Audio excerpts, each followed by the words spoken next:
when you introduce 2 million, 10 million, quote unquote, developers that were never developers into an ecosystem that's used to having closed platforms and silos and stuff, what do those 10 million motivated people build?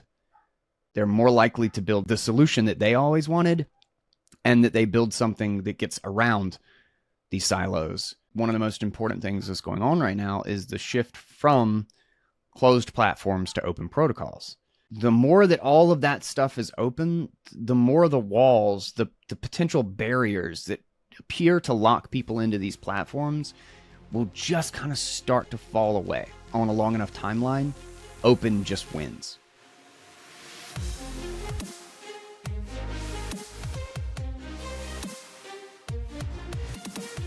What is up, guys? Welcome back to AI Unchained. We have a really fun episode today. I actually got to hang out with Jonny again, a good friend of mine, which we don't get to do shows together very often, but we work together with, like, he's my producer in the background, but we like to actually sit down on camera and catch up with a lot of stuff. And one of the things that we were able to do this time, we had a Bitcoin and kind of libertarian focused show last time, if you saw that on Bitcoin Audible. He brought me on in order to explore basically everything that we've been doing and discussing with AI Unchained. So if you have not been caught up with AI Unchained and you've missed a lot of what we've been talking about, this is probably a really, really good episode to tie a ton of it together, because I kind of had to bring in elements of everything that we have discussed in order to paint the picture that Jonny and I were trying to explore on his show. So you could almost think about this as like a checkpoint for the show, as if you've missed anything, this could be a great refresher to kind of get the status of where we are and what we've explored in AI and where I think things are headed, and some back and forth with Jonny, who also isn't as super in tune or familiar with a lot of the things. So I got to share he got to ask me a lot of questions for things that I forget to talk about that people just need to know or are curious about. So I think this will be a fantastic episode, and it was such a fun conversation. Always great to get together with Jonny. Jonny, shout out, man. Thank you. You'll probably be editing this. So you'll see this. Thank you, guys. I hope you really enjoyed this episode. It's going to be a good one. Trust me. And also, don't forget to get yourself a cold card. If you want to hold your keys safely and securely, check out CoinKite, who supports this show. They're a sponsor for the show. And also, I've been a long-time user. I've been cold card user for I don't even know how long. Highly recommend it. And you can get a discount code with my code, which is in the show notes, in the description right down below. And it really helps out my show and lets them know that I'm the one that sent you. So with that, let's go ahead and get into this episode of AI Unchained with Jonny on the Staying Free podcast. Guys, Swann, welcome back to the podcast, man. How are you doing? I'm doing good. How are you doing, man? It's good to be back. Yeah, I'm doing good. I'm excited to finally have this conversation about AI with you. I don't think we touched on it at all in the last episode. So loads of stuff to get into with it. I guess, first of all, do you want to give my audience who hasn't listened to the last episode just a bit of an intro as to who you are?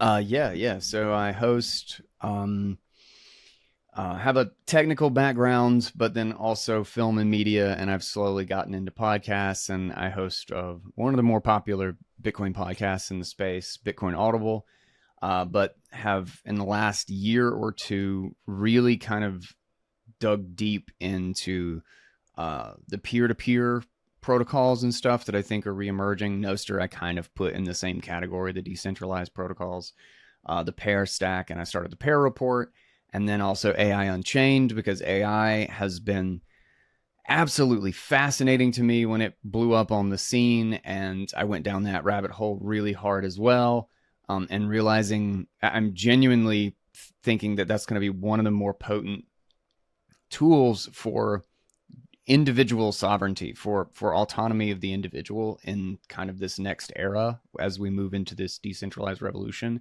And I think a lot of people think of AI as the opposite. And so whether or not, kind of it's destined to be that or not, I kind of felt that as I was spending tons of time on it, that it made sense for me to kind of record my journey in understanding AI, but then also to just have a place where I could pull together all the open source tools and all the kind of open source and open AI perspective, not open AI like closed AI ChatGPT people, but genuinely open AI perspective on how we can actually use this thing for us rather than ended up being on giant corporate centralized entities that have AI guiding and trying to make sure that we're going to click on the next thing and we stay there, wasting all of our time on their platform. So yeah, and that's what got me starting AI Unchained. So, and then I do a little bit of development projects and stuff on the side, which I hope to announce or be able to share soon. All right, sweet. Do you need to see to the dogs? I can hear them barking in the background. Do you want to? I think it's just the trash truck or something. I'm upstairs now, okay. So I don't have a basement, so that might just be the world that we're living in right now. Okay, fair enough. That's all good. Okay, cool. Anyway, you gave a great primer there.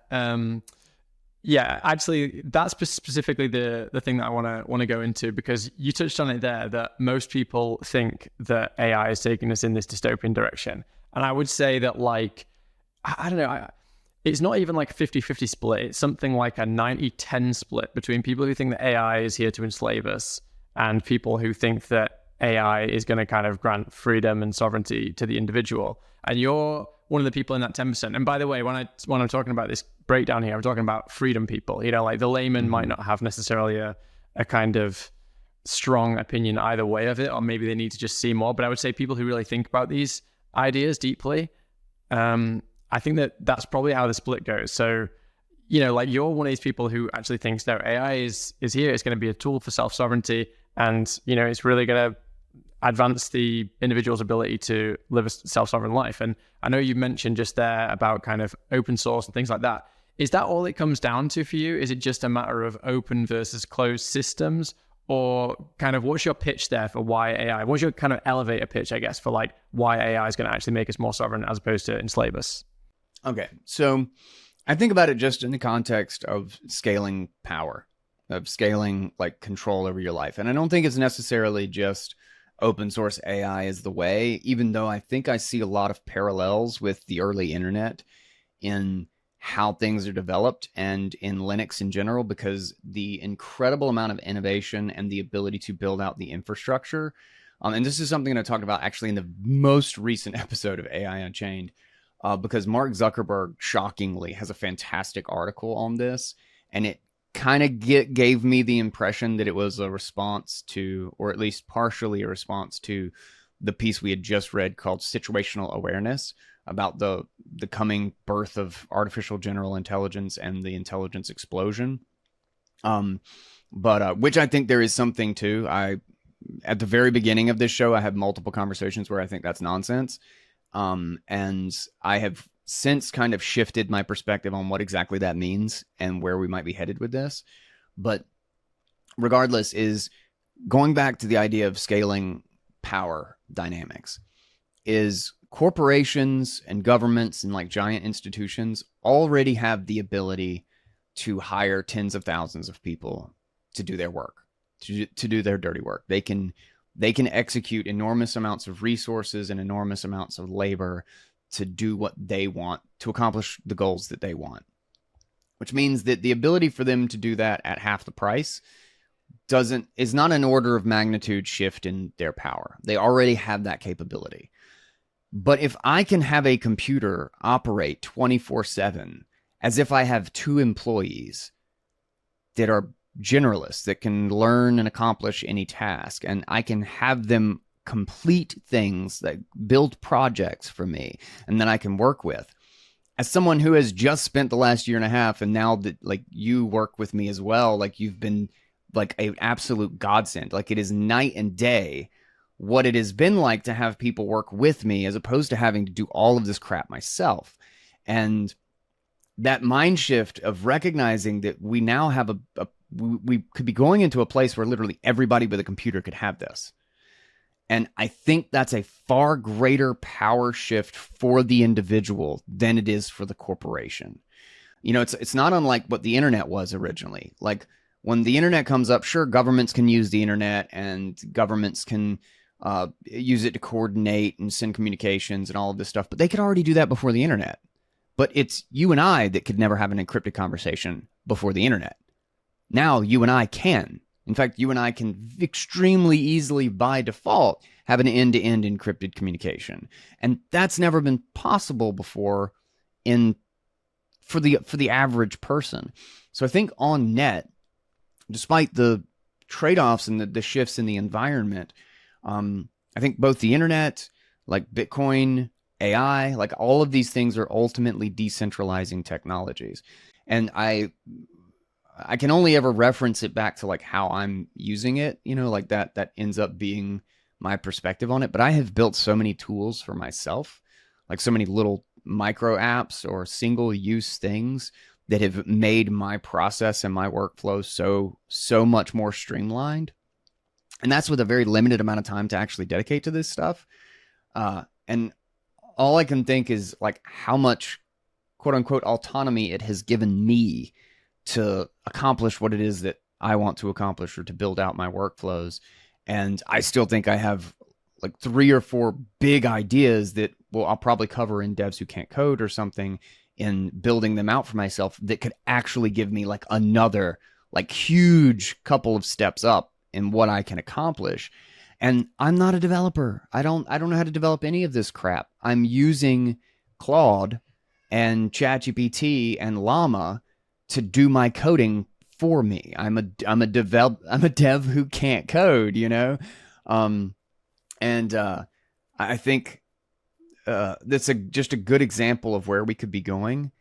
And then in addition is Mark Zuckerberg just released Llama 3.1, the 405 billion parameter model, which is a commercial grade model that is open source.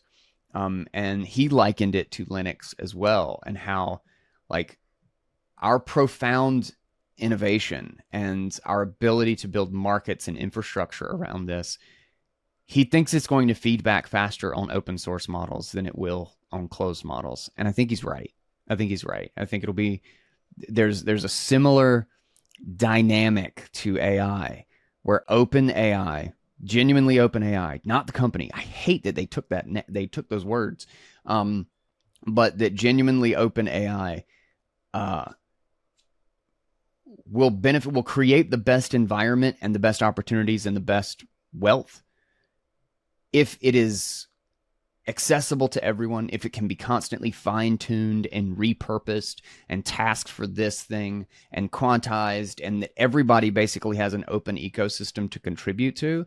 And I think largely it's a coordination problem and a ability to implement and coordinate resources and people. But I think that's a coding problem. That's a software problem that now AI can help us solve even faster than any previous era than we've had this before. So that's a little bit of a roundabout explanation, but why I think we will ultimately end up with open source AI being the strongest foundation to build on top of. And then also why I think it empowers the individual to a greater degree than it does the corporation.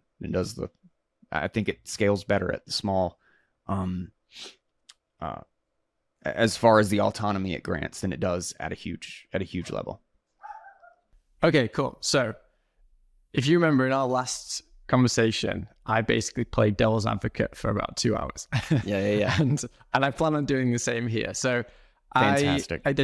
There's definitely parts of what you said that I agree with, and then there's other parts which I disagree with, and then there's some parts which I just kind of want to go into a bit more. So I guess to touch on something which I agree with is that skills gap, in terms of, for example, right now you have people like developers, you've got this series, Devs Who Can't Code, which I think is absolutely awesome. It's just demonstrating how the individual can create stuff which previously only a developer could do. Previously, you would had to go and study for a long, long time. And now it's saying, no, you can connect your ideas much more easily to what you want to make happen, right? And then taking that further to ideas of kind of, what's going to be built in the world. Well, what does the individual have an incentive to build versus, for example, a developer who's getting paid lots of money by a company like Facebook or whatever. They're going to build tools for themselves. They're going to build something that's capable for themselves to use. They're not necessarily going to build, a huge international corporation. They might just say, no, I want something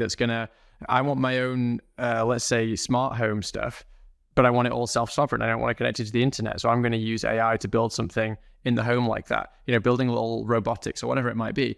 So that skills gap, like AI is actually taking that skills gap and it's connecting ideas much more quickly with the ability to build them. So in that case, I would say, yeah, it's great.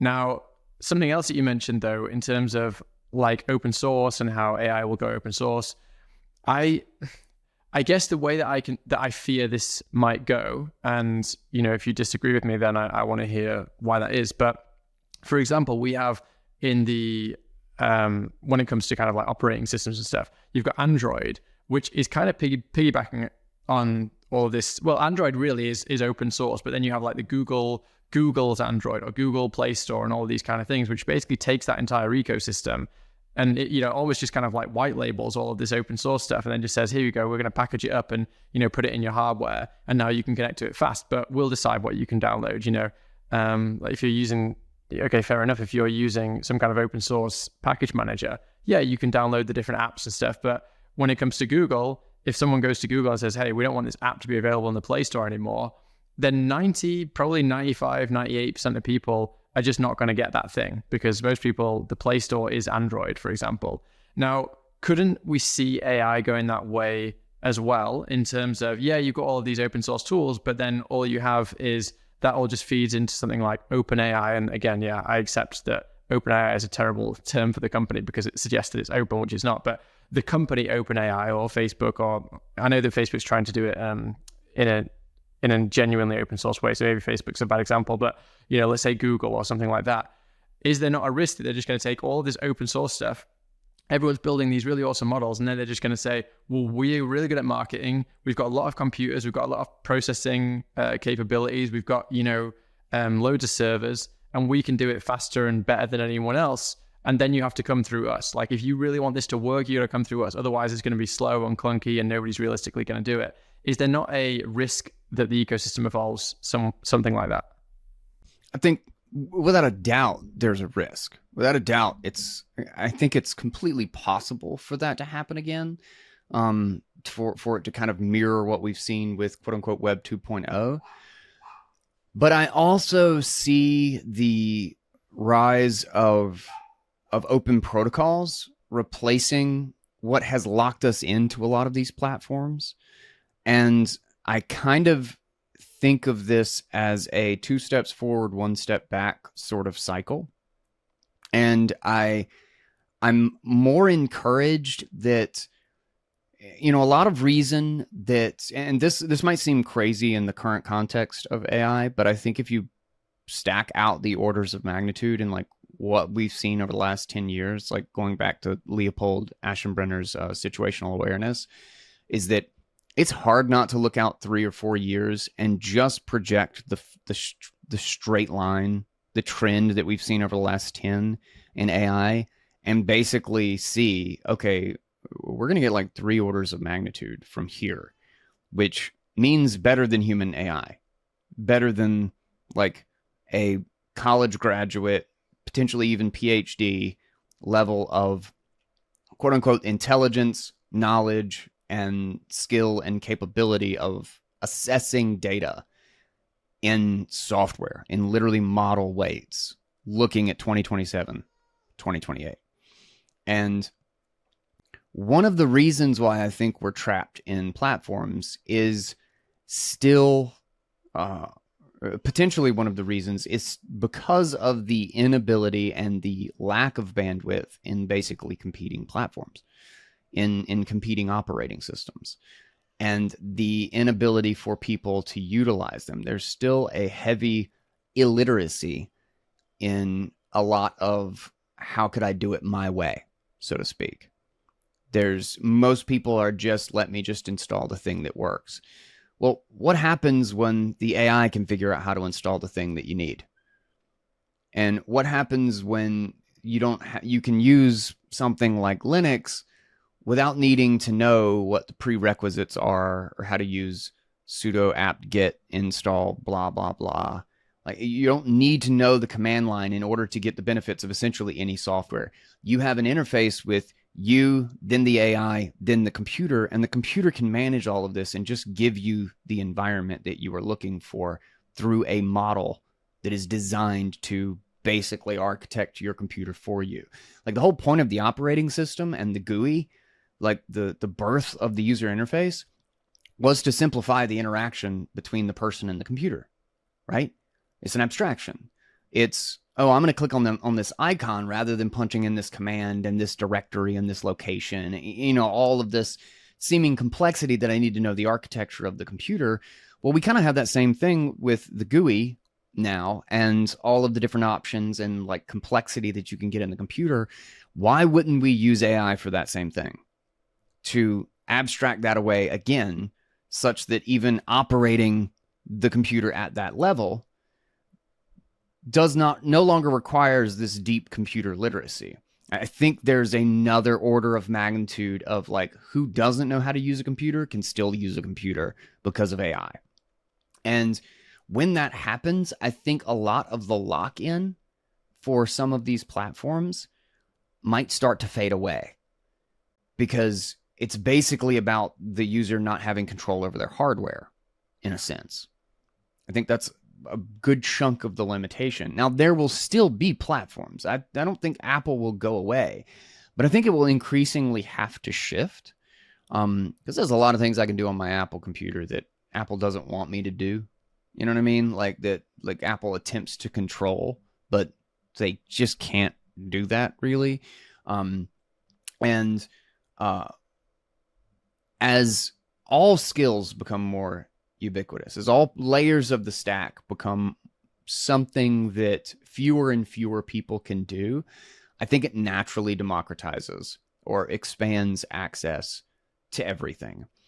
And kind of what traps everybody in these huge platforms and the Google environment and the Apple environment is the amount of the stack that someone has to figure out in order to get around it. You know, they design their chips, they design the hardware, they build the machine, they put the operating system on it, they have an app ecosystem. Like, this are all in one package, right? They're controlling the stack from top to bottom.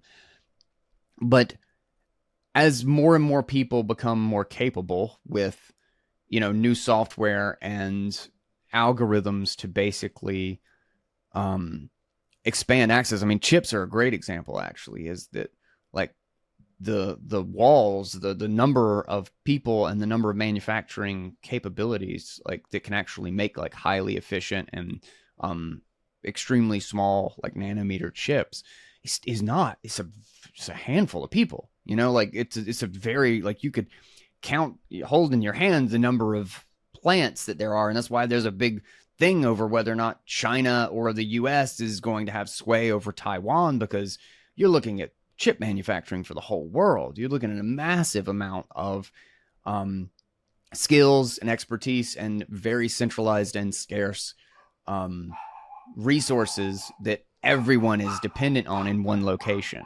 So essentially what I think, though, is that AI is going to open up all of that. In the same way that AI right now is opening up code to people who can't code, I think it will open up a lot more of the stack to people who don't know those parts of the stack, essentially. And then you've got, you know, a new era, like looking at where additive manufacturing and stuff could likely go when you start adding AI into the mix. Like, AI is literally a general tool. It is generalized, and it makes sense that it is going to do best with language, media, and code right now, because it's born in the internet environment. But these model weights and the pattern weighting system is completely general. It could be done for robotics. It could be done for 3D printing. Like, it will and can be done for essentially everything that we do.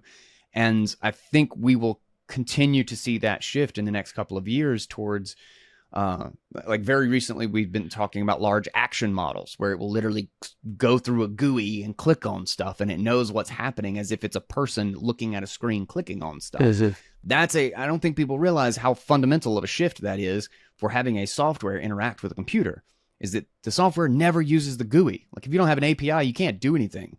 Now we have a model that can just use the GUI. Therefore, nobody knows whether it's a freaking computer or not. You don't have to call an API. And so I think we're going to increasingly see that. And yes, right now, it might not look so pretty, but I don't know. I just can't help but think that the more that all of that stuff is open, the more the walls, the potential barriers that appear to lock people into these platforms will just kind of start to fall away. Like there's just going to be lots and lots of additional cracks in those silos. And I think they're increasingly going to have to do more and more to keep it up. And that's number one. And number two is financing. I think a lot of the reason why these giant corporations stay so aggressively in their giant corporation locked in platform mode, so to speak, and keep that power is specifically because they have access to money that nobody else does. Is because they have access to money at a price that doesn't make sense. Big stuff that's already saturated is not actually creditworthy. Like they're not a good investment. Yet they get all of the investment capital because they're going to automatically rise by 5-6% every single year because we are printing money. Therefore, giant banks will give them loans essentially for next to nothing because there's going to be this self-fulfilling prophecy and people trying to get away from inflation. And people are just going to have to put all their retirements in Apple and Google. And they are going to have an outsized return and ability to access resources than they would in a non-inflationary environment. Like it's all going to flow towards giant corporations. Because, I mean, I guess... I think it's a huge part of it. I think we're going to see 50% of their access to resources diminish. I think that is going to fall down the ladder. I think it's going to fall down the quote unquote pyramid of society, whatever you want to say. Because I mean, I'm right there with you when it comes to, like money printing having this kind of effect on, stock prices and this kind of thing. And the people who are, in those industries seem to have access to the freshly printed money and all of that concepts. Like I'm there. However, I would also say that like when it comes to tech companies, and this is something that we haven't necessarily seen with, traditional tech companies. I'm not talking about historical ones like Kodak or something. It doesn't necessarily have kind of exponential returns, but I'm talking about data companies, Google, Facebook, these kind of things like Twitter, companies that their resource is data. And the interesting thing about data is that like, it's not linear, right? Because like the more data that you have, you can then create these connections between them. Like it's kind of like nodes, like you have one node and then you have another node and that's one connection. You bring in another and then that's two, but then you bring in another and there's more connections. That's an exponentially increasing number of connections between the nodes versus the number of the nodes. And with data being like the resource of the 21st century, essentially, like the commodity of the 21st century, I think that is actually one of the primary reasons. Well, I'll probably say it is the primary reason why tech companies specifically have such an kind of outpace everything else in terms of their valuations, because it's really hard to chase that once it's on that exponential growth curve. Now, AI has kind of disrupted that to a degree, but then the problem is, will AI see that as well? Will AI be this runaway train where it's almost like a chicken and egg situation, right? Because it's like, people aren't starting off on these self-sovereign AI platforms, running it on their own computer, etc. People are kind of starting off with OpenAI and these kind of things. And once you're in that ecosystem, could it just be that becomes a runaway train, that in the end, trying to do it in a self-sovereign way just ends up looking like, trying to use a horse and cart when there's cars speeding down the motorway? You know what I mean? Like, is there not an exponential growth problem within AI that exists just like it does with tech companies? So I do 100%, like I say, like I don't think these things negate natural network effects. There will always be the benefit of some new network and like that network lock in and stuff. But I think we've already also seen the degree of kind of like competition and optionality in those networks that continues to increase. And this is also why I'm so bullish on stuff like the pair stack and Nostr, is if you can get enough momentum in something that is open, that's an open alternative, I think the network effects of that are actually more potent, because new businesses and new people coming in to build stuff benefit from a network effect that they didn't even have to bootstrap. And because of that, it's very much like the internet. You know, nobody could get a closed network effect to build a curated internet. A lot of people tried. A lot of companies tried, and a lot of companies appeared to succeed for a short period. And that's why I think one of the most important things that's going on right now is the shift from closed platforms to open protocols. And if you think about just the normal progression of technology, is that we figure out how to build a centralized version before we build the decentralized version. Like, that seems to be kind of how things shift, is that the scaling path of least resistance is to centralize something, but that eventually it goes decentralized because of the trade-offs and the consequences of having it centralized as it succeeds, like as it gets big enough. And I think increasingly we are seeing the pressure and feeling the trade-off of centralized platforms, of algorithms that trap us and keep us, you know, angry at each other and clicking on the next most horrible thing so that we're doom scrolling for hours at a time, and like all of this lock-in effect. But I think that is literally the consequence. It's the centralized path of scaling, of not having a protocol for liking, sharing, and following who you like users on the internet. And so when you have an open protocol that enables those things, I think momentum can actually get away with it, or get away from it. And we could go through another cycle of building on top of a decentralized protocol, centralized businesses and centralized sub networks and sub clients, until we realize what is worth, you know, shifting to a open protocol again, because it was just that valuable and it scaled that much after we built it, and thus we'll have another protocol, et cetera, and another protocol. Yeah, and I think this is kind of the story of the internet, is the story of how technology has gone for the last 50 to 60 years. And, you know, it's why we went to massive centralized finance and money, like with nation states and banks, and then now we have Bitcoin. Now we have the Lightning Network. Now we have ARC. Now we have side chains. Like we're going, we shift again. Like I say, 2 steps forward, 1 step back. 2 steps forward, 1 step back. Like 2 steps forward is the new decentralized, like the new open protocol method of organization, and then the 1 step back is it scales faster and better with centralization in the short term. And so, boom, a massive centralization explosion happens in the new environment and the new playing field very quickly. And then everybody's like, oh, it's natural. This is how it's going to go. We're never going to get out of it. And then boom, another decentralized revolution, another protocol shift, another fundamental disrupting of the architecture of the old world, and then another centralized explosion and growth, because it's simply faster to build centralized than it is decentralized. But decentralized ultimately wins, because decentralized has a stronger effect of an more open environment of innovation, of robustness, and kind of that network feedback of being able to share everyone's network effect rather than fighting everyone's network effect. You know, Facebook has to fight Twitter. Facebook has to fight LinkedIn, or, you know, whatever.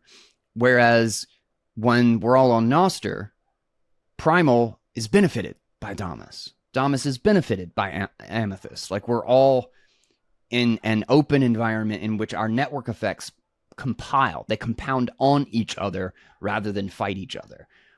So I think it's literally a problem of technological development, really. It's how do we build these things? And that's another big part of AI, is that AI is going to let millions of people, when you introduce 2 million, 10 million, quote unquote, developers that were never developers into an ecosystem that's used to having closed platforms and silos and stuff, it's what do those 10 million motivated people build with now having the resources that they could build something and now having the tools that they could build something? What do they build that they wished they could but couldn't in the closed platforms, and before they had this quote unquote skill that they now have access to? And I think that is that they're more likely to build the solution that they always wanted, and that they build something that gets around these silos as opposed to work within the silos, simply because the silos they permission people. And permissionless is just going to move at a faster pace when it gets enough momentum. So that's a long-winded answer, but I think on a long enough timeline, open just wins. The most important thing that you can do in order to secure your Bitcoin is to use a secure, trusted, long-running hardware wallet in the Bitcoin space, and do one that is Bitcoin only, like the Cold Card. Not only do they have the Cold Card Mark IV, which is the cypherpunk calculator, but they also now have the Cold Card Q, which has the large screen, has a full QWERTY keyboard, has a flashlight, and a QR code scanner. It is the cypherpunk BlackBerry of the Cold Card series. And if you are looking to keep your Bitcoin safe and you want all of those advanced features, you want to do some custom setup with multi-sig, you want security features for those edge case scenarios where you need a brick me pin or a dummy pin that opens up to a fake wallet, the Cold Card has it all. And if you don't want to complicate your setup, or you don't need any of those advanced features, you can use it simply as a secure default Bitcoin signing device. Keep your seed, keep your keys off of your desktop computer, off of your phone, and securely and easily use your Bitcoin. If you do not have a Cold Card, or you haven't even checked it out yet, go to coinkite.com. The link will be right in the show notes. And don't forget that when you are at your checkout, the code BitcoinAudible, all one word, will get you a discount. That will also be right in the show notes in case you forget about it. Keep your keys safe and get yourself a Cold Card.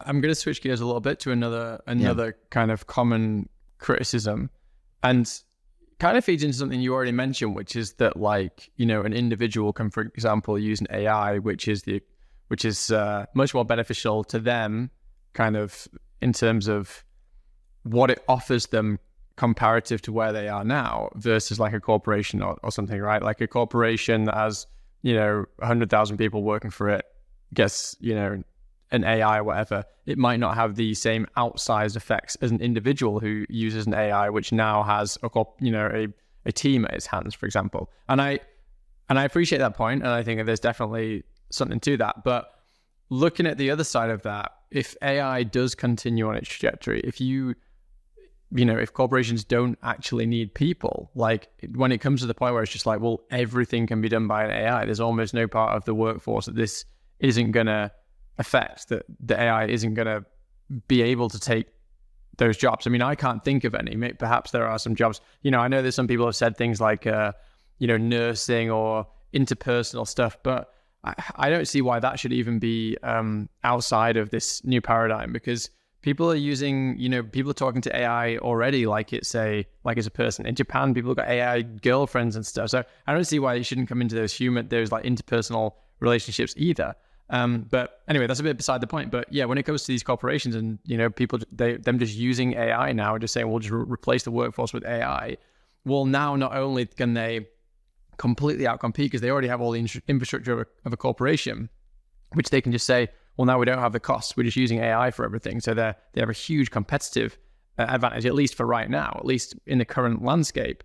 But in conjunction with that, people are losing their jobs everywhere, and they're not going to have enough money. People are going to be like, well, I'm out of a job, and AI took my job, and I don't have anything now. Like, how can I get back into the workforce, or how can I even compete with that? Because you say, oh, well, I've lost my job. Don't worry, I'll use AI to create myself a new job.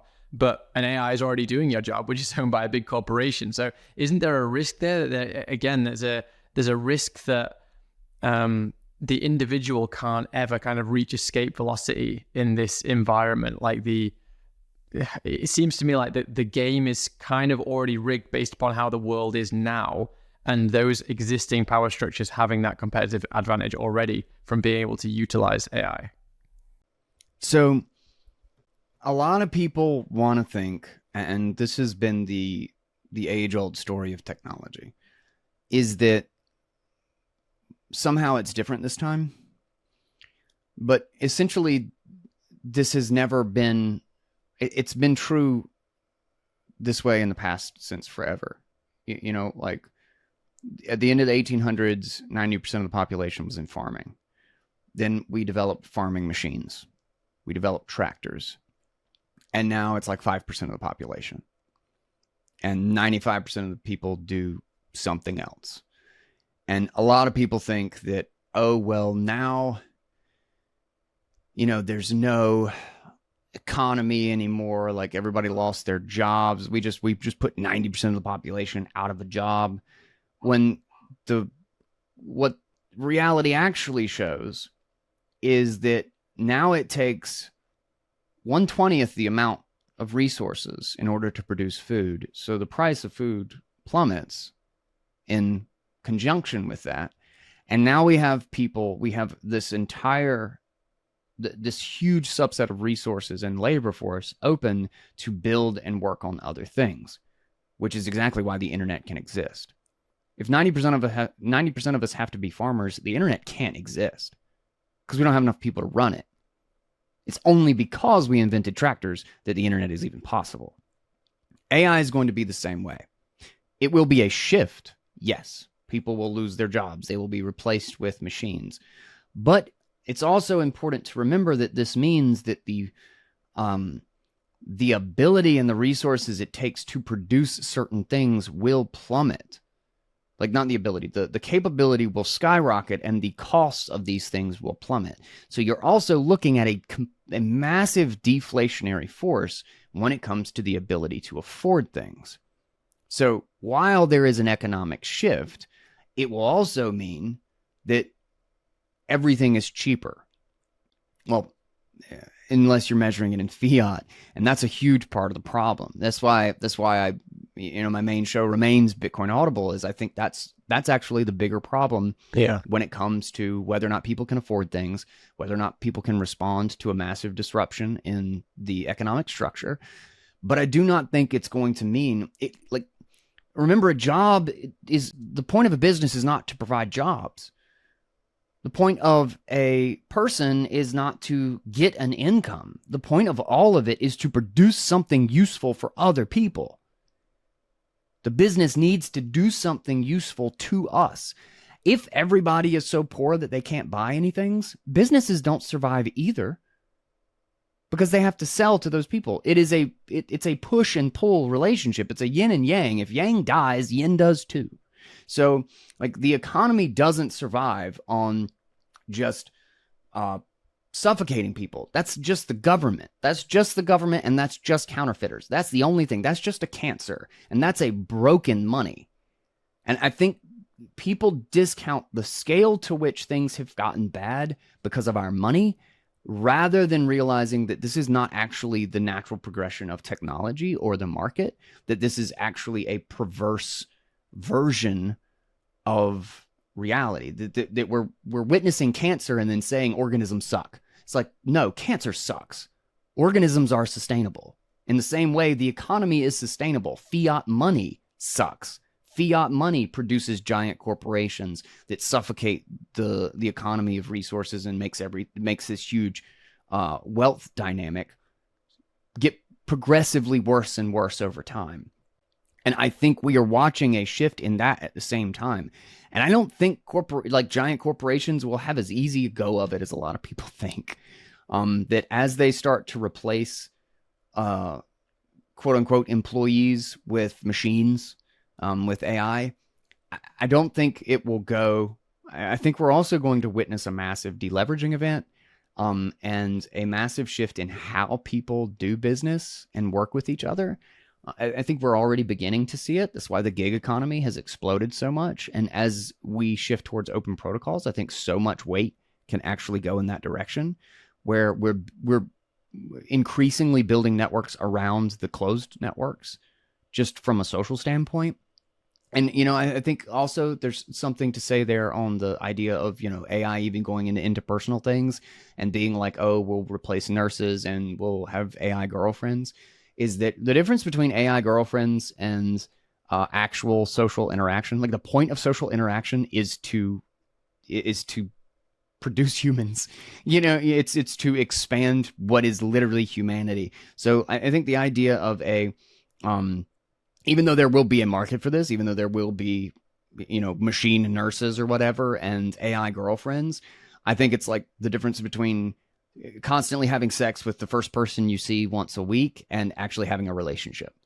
Is one is literally meaningless and you will never get any happiness out of it, and the other is kind of the point of existence in some way. Like it's the only thing that actually fosters humanity into the next generation and produces sustainable life.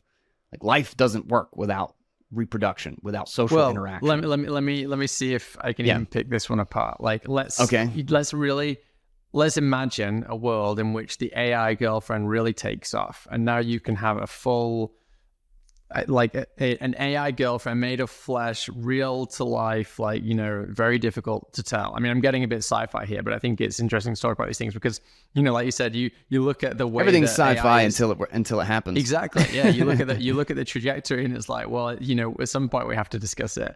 So let's say we take this to its full fruition. You could theoretically have AI girlfriends with that have a working, it would have to be some kind of a donated, I guess, like some kind of a reproductive system, which is fashioned, that has, let's say, real eggs or whatever. Could you not imagine, is it impossible or unfeasible to imagine that you could literally have it at some point where you could reproduce with the AI girlfriend? Because I don't see why it should be scientifically impossible. You just have to have something. It's just a matter of saying, like, we're going to have this thing as true to life as possible. Could you even have it with the ability to reproduce? I mean, I don't think this is something that's going to happen in 5 or 10 years' time, but could it happen in 100 years' time? I don't see why it couldn't.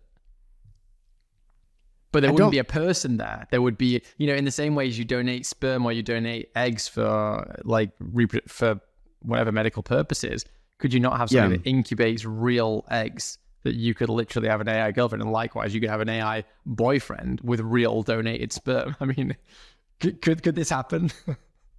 I would say that probably the biggest thing to temper an idea like that with is just a little bit of humility, is to realize how little we actually know and how much, I think the complexity of an organism and a natural environment is so vast that it's not an intelligence problem, it's a computation problem.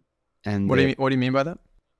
So the reason we can't predict the future and we can't predict what's happening with every molecule of air that is happening in, like let's say in my backyard right here, is the reason I can't predict what happens with, I can't look at the state of all the molecules of air and then predict where they're all going to be in 10 minutes. It's not because I'm not intelligent enough.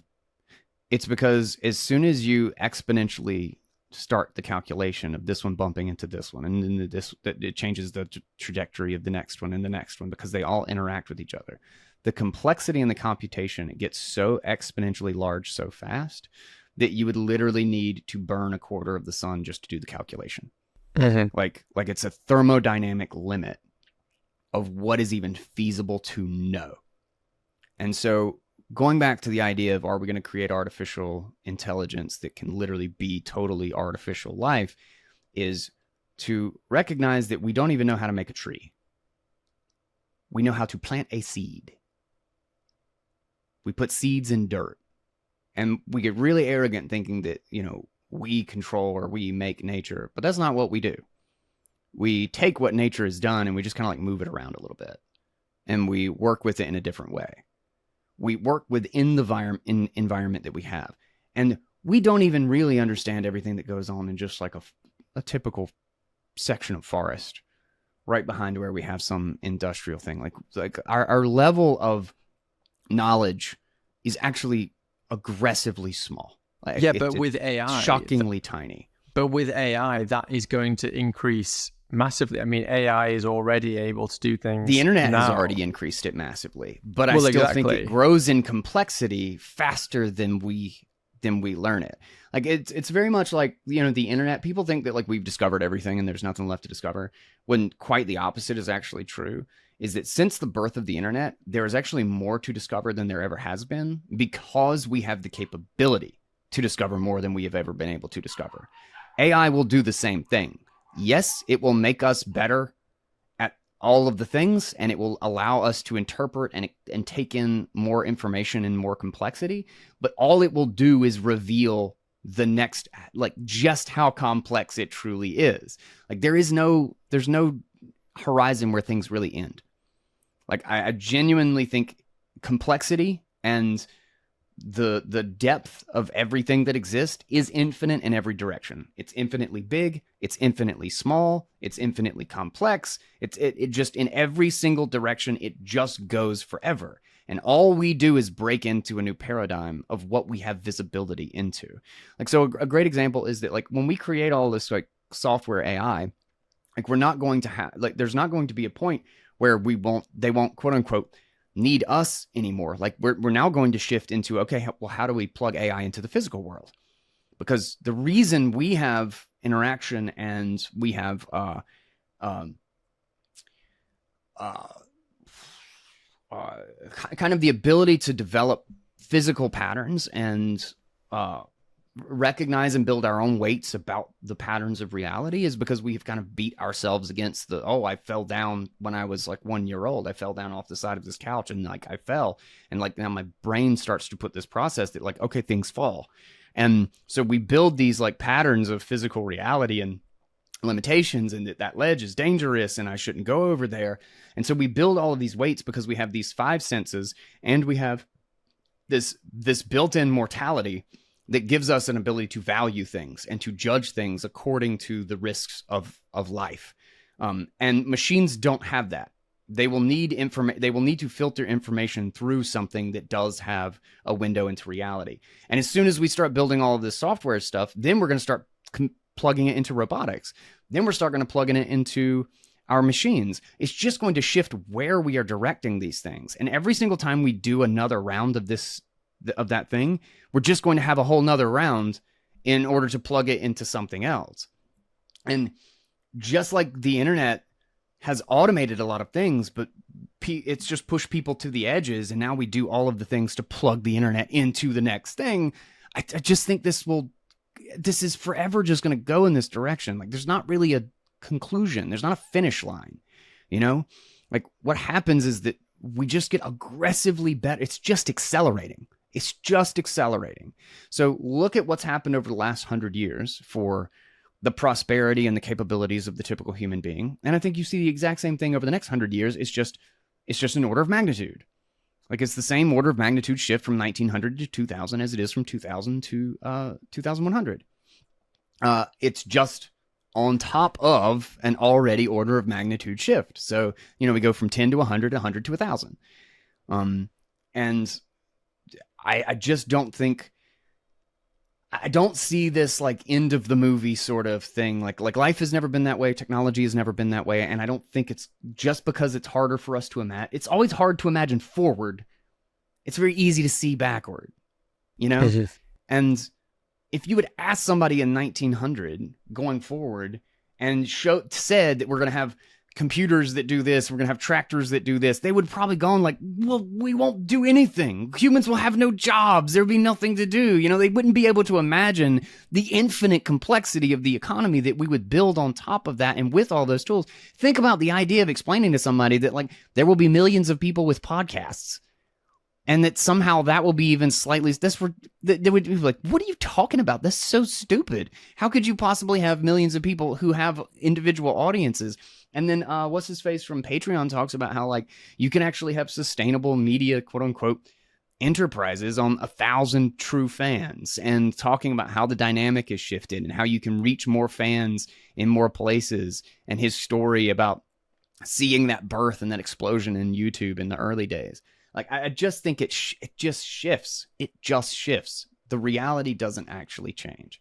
And I don't think it's different this time. I just think it's crazy because it's on top of the stuff we've already built. So it's just wild to see that next order of magnitude, and that's what we're looking at. We're literally at the cusp of it, looking up at this freaking mountain and going, holy shit, this is gonna be wild. Yeah, and that is something that, definitely that what I was asking you about when it came to kind of like workforces and stuff like that, and that whole like it took our jobs, that whole argument, right? Like, it took our jobs. like at the end of the day, I don't really even subscribe to that view, because I know that's something that a lot of people like worry about and are concerned about, and therefore I think it's important to ask it. But I also think 100%. I also think it's just like, well, don't we want to not work? Don't we want someone to take our jobs? Like, as long as we can still like survive and thrive, isn't that like a great thing? So, I just kind of think as long as you still have self-sovereignty and you're not like enslaved, like, yes, it sucks if your job gets taken and then you're a slave and now you're living on UBI and you've got to just queue up your gruel every morning, whatever. Yeah, that sucks. Mm-hmm. But it doesn't suck if you don't have a job, but you're able to use AI to do all of your affairs, to make some kind of a self-sustaining income, to be able to gather resources, and to be able to sit around and philosophize all day or whatever you want to do, right? That's cool. That's cool. So yeah, I don't really have that personal fear myself. I actually think that like the measure of a society actually should be that we're working less and less. And if that goes to zero, I don't see why suddenly, people go, oh, it's so great. In some countries, they work like less hours, whatever, they have a good life. And it's like, yeah, but what if that number's zero? Do you suddenly decide now that like that sucks because it's zero? Like surely zero is the end game. Yeah. Just work on what you want and enjoy it. So that's what I have to say about that. But just on another point, because I'm going to keep darting around here, Guy, because I just want to get your take on so many different aspects of AI. And I want to make sure that I cover the big ones, the big ones that people are kind of worried about. So we've seen recently like a massive increase in like facial recognition, all of these like CCTV cameras and stuff that are put all over the world. And now they're all just being plugged into AI. And it's like, cool, let's just do facial recognition now. And not just like, let's look for people who are actual criminals, but just like, let's see if their face looks like they're going to create a crime. Let's analyze what people's faces look like when they commit crimes. And, maybe we can just arrest them before they do it. And I've heard that even, the kind of faux libertarian Milei over in Argentina is already starting to look at this stuff. And he's already starting to say, yeah, we're going to do like thought crime stuff. Let's look into how AI can stop people before they make a crime. I mean, I'm not sure how true those headlines are because you can never quite trust the media. But what do you think about all that kind of stuff? How AI, ties into thought crime, facial recognition, and all that stuff? There's an interesting thing about how, the digital environment has had this surveillance nightmare for such a long time. And what a disaster it's been, basically, and the consequences of it. And that could very potentially creep into the physical space. We could see another era of this where you can't even get away from it in quote unquote the real world, in meat space, because our digital and our physical are going to merge very, very quickly. And there's absolutely something to that. But I think we'll also see a push against it, and it will continue to show the dire consequences, probably all too real, of the degree of control when systems like that are too large and too centralized.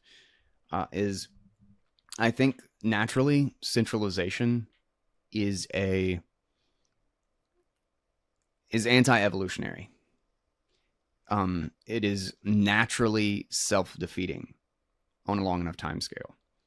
It will kill itself because massive centralization without adaptation, it's very hard to adapt. And I think we are moving into a technological phase in which adaptation is the thing that creates survival, or that denotes whether or not you survive. And huge things that are incumbents, that are locked in, do not adapt. They do not adapt well at all. It's like kind of one of their that is the way to describe something that is huge and entrenched, and it's trying to control everything. It is attempting to not adapt. It is trying to control instead. It is trying to force everything into its frame. And Unfortunately, I think that means, or at least historically, that means a lot of people dying before it's recognized what the consequences or the trade-offs of that are, because it gets bigger and bigger. I mean, that's kind of what we're seeing with fiat, right? Is fiat was always just never going to work.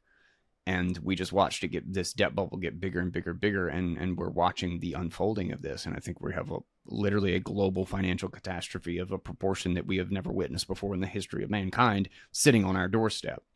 We are kind of opening the windows and starting to let the breeze in, and the whole world is on fire. I think we will see the same thing in the context.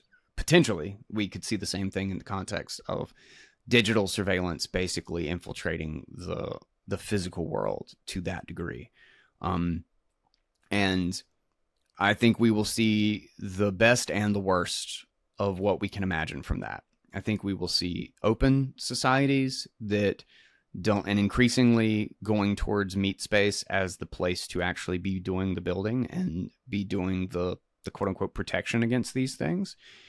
And so we will see like what the open kind of autonomous, decentralized version of this looks like. And we will increasingly have places in the world where we do have this freedom. And then we will see the worst kind of totalitarian surveillance 1984 nightmare that will make 1984 look like a walk in the park, like literally the most horrible things. But I think those things die just for the same reason that organisms that don't adapt to their environment die. And it will just be spectacular and horrible at the same time, but it will be the very thing that just shows the only direction that's really open to us. Is open innovation and decentralization is simply what allows life to naturally progress. It is the only thing that is really in line with sustainable life, I think. It's usually because things die that evolution is pushed forward, and that's what kind of sucks about it. Let me just expand a little bit on my kind of hypothetical thing, because it's not really hypothetical. I mean, this facial recognition stuff is actually happening, but let me just advance a bit on it, because imagine that even if we consider that it's in this kind of like decentralized world and that everyone has access to the data and all the rest of it, in the same way that, for example, like you have a situation right now where if you're trying to use banks or whatever, all of the banks have these kind of protocols, which presumably there is some kind of a communication between banks. There's some kind of other interoperable layer there, which is informing them how to run these systems, where like if there's a certain transaction, they'll go, that's a dodgy transaction, right? I'm not sure exactly what it's called. You'd probably know the name of it, Guy, because you know more about these kind of things than I do. But like, is it OFAC? Why does that come to mind? OFAC is just kind of like a financial overarching like kind of like censorship risk. List, that sounds like what I'm trying to get at here. So like, for example, with these probably banks, more specifically is just normal AML stuff. Yeah, or normal AML. These transactions got flagged because they're too big or too frequently, or exactly. And this happens, really as a cost saving measure, because it's like, okay, well, we don't want to have to look at every single transaction, so we'll have these kind of rules by which you get flagged if you meet certain criteria. And the way that I see it is like, even if AI is fully decentralized and you haven't got necessarily these central kind of coordinators doing everything, people would kind of want to have access to that data, even if it's just like, let's say a corner shop that just wants to be able to have a CCTV camera. They might be nothing, they might not be related to a government or any kind of a corporation or anything like that, but they might just say, you know what, I think I'll tap into this open protocol of face recognition so that I get alerted in case, this person might want to steal something from my store or whatever it is. Like, is there not still a risk that this stuff can be used kind of in a way that affects people's ethically freedom or privacy? Way. Yeah, ethically questionably. Yeah, that's a better way to put it, despite whether or not it's decentralized. Yes, I think decentralization, I don't think, it's important to remember that I don't think, or to a caveat, that I don't think decentralization means it's only used in a good way. quite the opposite. Is decentralization means it simply doesn't scale in the worst way.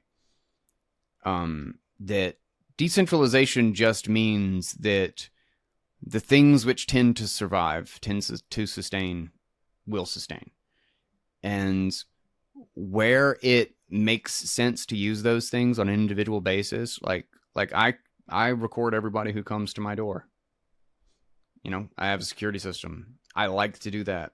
And if I had an AI that was doing facial recognition and, recognize that, oh, that was the same person who came 2 years ago and, let their dog crap in my yard or something like that, like if I had some sort of a thing that was like doing that, I would consider that like a valuable piece of information for me. Like I wouldn't really do anything, but it would be good for me to know, and I would be utilizing my environment as for what information I could gain from it.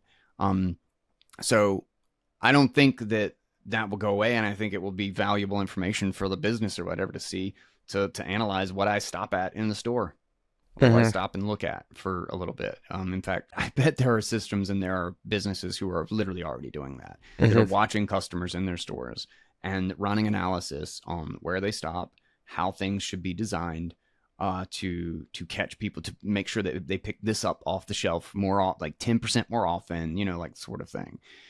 So without a doubt, all of that's going to happen. It's valuable, so people will utilize it. But I think the risk is that when things go wrong, people are wrong 90% of the time, 95% of the time. Like 90% of businesses fail. Like they just fail. So the idea of creating an overarching institution, I think by default, just by the lowest common denominator of what we should expect 90% chance that it is wrong, that it's going to fail, that it's doing something unsustainable or going in a path that is ultimately broken, that has no happy conclusion. Except that once the bigger something gets and the more entrenched something gets, I think the more arrogant it gets and the more people kind of assume that whatever it does can just kind of ignore the laws of nature and ignore reality. I mean, people literally think the government can counterfeit their way to prosperity. It's absolutely batshit. It's bonkers. So I think we scale up from 90% chance of being wrong to 99.5% chance of being wrong. That like whatever they do is just going to break. It's just going to collapse in on itself in the end, because they now have put themselves in a position where they get to push that risk out onto all of these people who are not even choosing to participate in that risk. And that only increases their arrogance and their chances of doing something stupid, because there's no immediate feedback mechanism for doing it wrong. And so the problem is the scale of the wrong, the scale of the bad decision. So if we can keep bad decisions at 50 people, and then those 50 people pay for the consequences of that bad decision, rather than at the scale of 8 billion people and watching 1 billion people die because we made a mistake and we let this one institution basically do this across the board for everybody. Like the vaccines and COVID and stuff is a perfect example. That's an experiment, man. That is an experiment. When you go out and you start vaccinating like 5-6 billion people, like that is such a gross and horrific centralization of risk that it is almost unfathomable that we have been so stupid as to push that the way that it was pushed. Like there is no robust thinking. There is no like game theory or like thinking about what the consequences of this might be if there's even something slightly wrong here. If we have made even slightly a bad decision, we have made this bad decision as big and as consequential as we can possibly make it. And that's what I think giant centralized institutions do. Decentralization doesn't mean more good decisions. It means bad decisions don't scale as well. Yeah, can you actually explain that a bit more? Like, why don't they scale as well? Why is it that there is a kind of glass ceiling on the scalability of bad decisions under the decentralized system that doesn't exist in centralized when it comes to AI specifically? Okay, well, I think the laws are kind of like very widely applicable. I think the the explanation for AI is no different than the explanation for anything else. So okay, yeah. I Or think if you want to make an analogy, then sure. that's why what I was getting at is I was just going to make an analogy. Sure. Is like, so think about it in the context of government. Government is the perfect example of scaling bad decisions as big as we can. And it's because people cannot just say, no, I won't fund that. Now, imagine if everybody who didn't like Trump could just not go to the Trump store and not give them their money. Imagine if everybody who didn't like Biden could just not pay taxes to Biden. And what would be the consequence? And same thing with like the Iraq war, is if you were actually being stolen from the $1,000 a month or whatever that we were actually putting towards the Iraq war, whatever crazy amount of money that is. Imagine if you actually got a bill for $1,000. Mm-hmm. Like, how many people would have actually been like, oh yeah, let's keep doing this, versus the number of people who just don't even know what we were doing over there, didn't even remember that we were at war for 10 years, you know, like didn't even, like, because it was completely hidden behind this giant centralization of risk and funding and, you know, behind the counterfeit machine, basically. I mean, there was some sort of a thing. It was like somebody went around and just like asked a bunch of like normal people in the street, is like, who are we at war with right now? And it was it was like at the end of the Obama administration or something that they did this. And it was like 7 countries that we like literally had boots on the ground, like fighting in, and or were directly funding military by some other institution or whatever. And like nobody could name any of them. Like the people just had no idea. Like that centralization is exactly why that problem got as bad as it did and has been getting as bad as it is.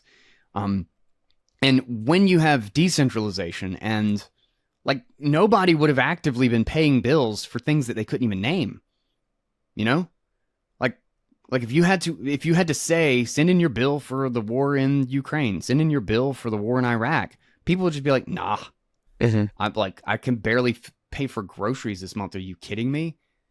Are you kidding me? Like, I just had to decide whether or not the AC stays on or whether or not my kid gets food this week. This is the Swann Bitcoin app, and this is how easy it is to just buy Bitcoin whenever you're feeling like it.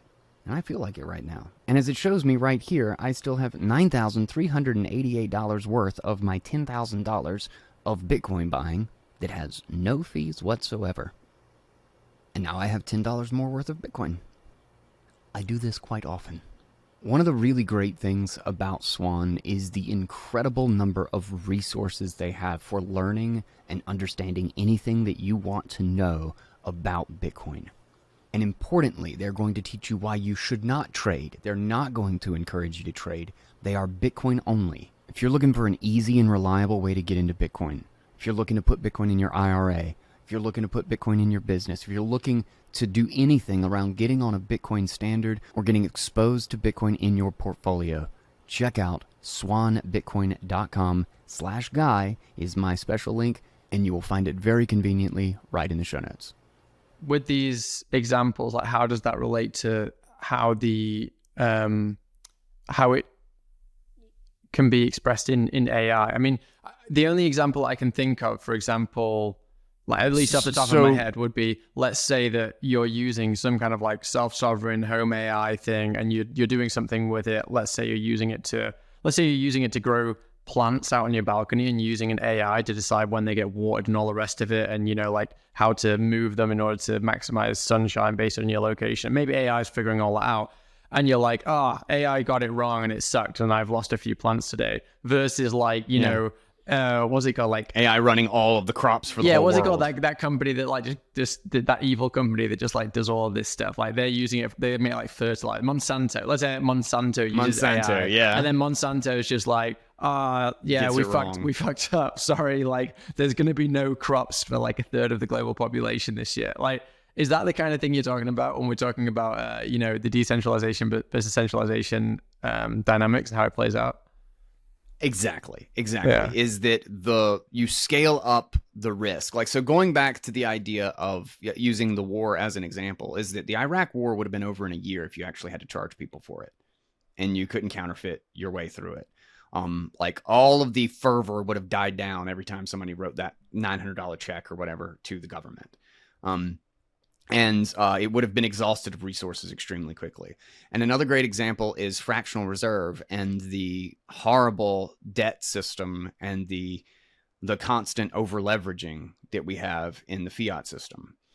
Is how long does that survive? Well, in the fiat system, it's lasted for 70 years. Or maybe let's say 50 years. Let's go back to 1970 and just say it started then, even though technically 1970 was the result of it going for 30 years and not being reined in. But let's call it the beginning of 1970. It's gone on for 50 years, and it is constantly bailed out. Irresponsible and fraudulent behavior is constantly rewarded, and the irresponsible businesses do not go out of business. That exact same practice happens in Bitcoin all the time. It's called FTX. It's called Mt. Gox. It's called Luna. We've seen this happen over and over again. Notice all of those are dead already. Mt. Gox was like massively leveraged in fractional reserve for like 8 months, and they died. FTX was like a year, and they died. It would never last for 50 years because you cannot fundamentally counterfeit the underlying system, the underlying architecture. At the end of the day, everybody withdraws to something that can't be systemically defrauded. It is only because of that systemic fraud that the fiat, it would happen in fiat exactly the same way if essentially everybody was still trading and withdrawing to gold. But gold doesn't scale in a digital environment. So we are all fiat, and we are all paper tokens and digital tokens in the fiat world. And so it can always just be fraudulently covered up. And then the cost can be hidden in the homeless situation. The cost can be hidden in the ever-rising price of housing and the ever-rising price of groceries, and the fact that everybody just feels like stuff is getting harder. Nobody has any savings. And no matter what happens, I'm running at 100 miles an hour and I don't seem to make any forward progress. I got a 10% raise, but I feel poorer than I did last year. Like, that's where those costs are hidden, is that we paid for Mt. Gox. We paid for the FTX of the fiat system, and we were lied to about it. So that's the risk of centralization. Decentralization means crash, restructure, get over it, move forward. It means cycles. It means the Bitcoin environment. And FTX dies when they do something fraudulent and irresponsible. The fiat system, the massive centralization of all of that risk means that the people who didn't participate pay for it, and the people who did it get bailed out, and they get to continue their behavior. And then it's normalized, and it goes on for 50 years, and they stay in power, they stay in charge, and everything just keeps going until it gets so big that literally the entire thing collapses. Like, it just continues. I think cancer is the perfect example. It gets big, and it gets bigger and bigger and bigger until the whole organism dies. And then everything needs to get restructured. And that's what we need to avoid, because cancer kills the organism. But if, you have the ability to route around, the more decentralization you have, the smaller cancers are recognized and cut out, essentially. Because everybody can just freely exit from the system. Everybody can just choose to not go to that store because it's on fire, so we're going to go to the store that's not on fire. And do business with each other in a completely different fashion. And the more, like, it's easy to create all of these resources and, like, to provide our own necessities for us, and the more access we have to skills and knowledge with something like AI that we would not have access to, I think it's very, very likely that we see an explosion of local economies, that we see a reshifting away from just using a big platform to basically the everyday person being able to have the equivalent of the big platform experience in a smaller way. And I think that's actually more natural. I think what we have been living through for the last 50 years is literally just unnatural. I don't see any. Everybody's like, oh, well, markets just tend to go this way because look what has happened. I'm like, this is the report card of fiat. Like, we could not have a more perfect and unnatural environment as to what we have right now. You are looking at the consequences. This is exactly what happens when you have a system that can print trillions of dollars out of thin air and bail out literally unsustainable, cancerous institutions. Like, yes, the results are crappy because that's a crappy way to run a world. That's a crappy way to have a system of rules and a system of, like, money's ultimate job is sustainability. Is how do we have some sort of a feedback mechanism as to whether or not we're destroying resources or creating them? And we do not have that feedback mechanism. Like, yeah, it's going to produce horrific results, including enormous wealth disparity, giant corporations that never should have been that big, that aren't even sustainable. We have huge multi-billion, like deca-billion-dollar companies that don't turn a profit and never have. That's bonkers. That's bonkers. That can only exist because of an more financing on top of more financing economy. It's because that they can, rather than actually having to be profitable, all they have to be able to do is refinance their old financing at a new scale. These companies, Uber, I just don't think it would exist. I don't like it's a brilliant idea, but it doesn't work at the scale that it is. Certainly not at the prices that it does. Because it's not profitable. They just get to this point where there's so much money flowing up towards the center that they get to live in a world where costs appear to be completely different than they are with the boots on the ground and the actual people. And when that shifts, I think we will have to rethink everything that we think we know about corporations and institutions, how big these things can get, and what sustainability and quote unquote efficiency even means. Because we've had this like huge drive towards everything efficient, which has only created massive counterparty risk. Like, we've just scaled up our risk orders of magnitude while getting efficiency. It's like, you know, if there's one giant farm and everybody's reliant on that farm, okay, yeah, it's quote unquote the most efficient because there's no wasted food. But one hurricane comes through and everybody starves for the year. Efficiency is basically a version, or what we're witnessing is the enormous increasing of risk. And we have thought of it like efficiency, but that's not what it is. We're missing a huge and very important piece of the puzzle, is just the consequences of that ever-growing centralization and what basically how bad the trade-offs of that are. And I think it's also, there's oh man, I just had a thought. It's like 20 seconds ago. What was it? Is, you know, we like to project and talk about how, like, you know, Apple is taking over everything in Google. We're all trapped into Google, and we're all trapped into Facebook, and take this as a given, as just like there's no alternative and this is just how things are. But I think it's really important to remember that, like, just 14 years ago, these were all disruptors. Yeah. These were all startups. Yeah. You know? Like, this is not only is none of this a given, like, I think it's extremely easy to imagine or assume that they're going to be disrupted too. Because 22 years ago, you could have easily said, nobody will ever overtake NBC. Nobody will ever challenge the broadcasting agencies. Nobody will ever get rid of cable and the DVD giants and, you know, all this stuff. Like, it looked like those incumbents were just as set and just as powerful as the ones today.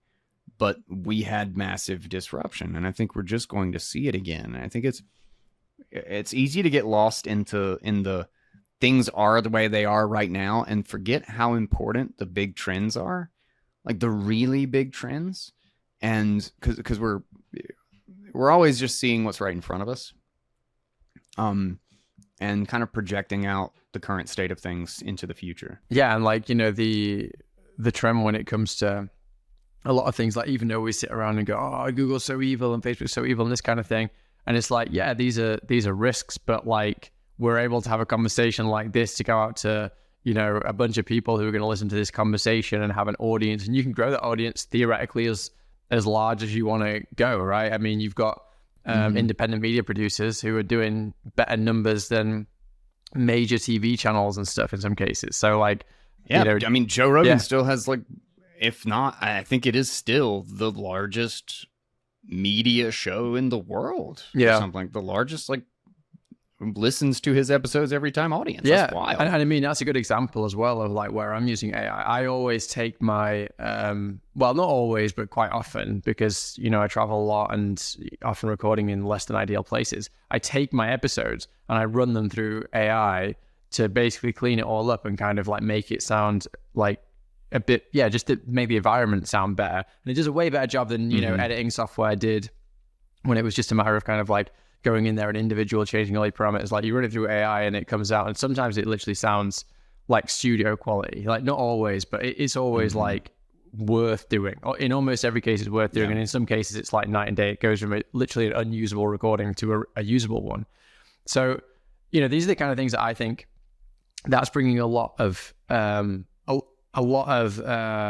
tooling to the individual, which just previously didn't exist. And you know, that's kind of what I'm focusing on here, because like you said, Google and, you know, Facebook and all these things, they were disruptors, and then we're kind of in their walled systems to a degree. Like, you know, if someone wants to boot you off the podcasting platforms or whatever, they can do it. You can still, you know, use the internet and have an RSS feed or whatever. But if the platforms don't list you, like, you know, if you're not listed on Spotify, not listed on Apple Podcasts, you know, that's probably like, you know, 80 to 90% of where most people get their podcasts, right? So like, you are going to be kind of screwed to a degree, but at least you have the opportunity. And at least if that did happen, if they were censoring left, right, and center when it comes to, you know, for example, podcasting, like the reason that Google Podcasts, I know it's winding down now, may have already terminated, but Google Podcasts never censored podcasts, but YouTube did. And that's because the RSS feed is decentralized, and because it exists on the internet, and any of these platforms can point to it, right? So when it comes to, you know, these things, there's walled gardens, but there's ways around it, and also there's decentralization within it, right? And I think that's kind of how it's working with AI as well. At least from my personal use of it, it's like, you know, I can use these tools to give myself, you know, to have a podcast which is listenable. Like if I have a terrible recording, it sounds like crap. Like I can make it sound a lot better, and then I can still kind of put my episode out, for example. Now that was something I couldn't previously do without a studio and without all of this investment. So rather than me having to have a $100,000 studio with like perfect, you know, with really good Wi-Fi and all the rest of it, it's like, no, I can just do that. And for video content creators and stuff, you know, you can use like fake backgrounds. You can even have a fake avatar and stuff if you really want. If you don't, it even takes it down to the fact that like, if you don't have a face for a YouTube channel, like just use a fake avatar. Like, you know, you can go just use a girl with big boobs. Exactly. You just How's your trade going?